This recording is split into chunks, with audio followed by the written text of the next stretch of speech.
মানুষের কাছে আপনি কখন সস্তা হয়ে যান জানেন কি? যখন আপনি তাদের সাথে খুব ভালো ব্যবহার করেন, হাসানোর চেষ্টা করেন,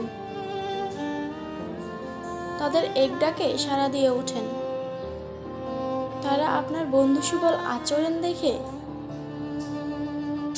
ভেবে নেয় যে আপনি তাদের ছাড়া চলতে অক্ষম। এই যুগ এখন আঙুল বেঁকিয়ে ঘি তোলার যুগ। শক্ত হতে শিখুন, নিজেকে মূল্য দিতে শিখুন। একবার ডাক দিবেন, দুইবার ডাক দিবেন, তিনবার মুখ এমনভাবে ঘুরিয়ে নেবেন যেন পরবর্তীতে তারা আপনার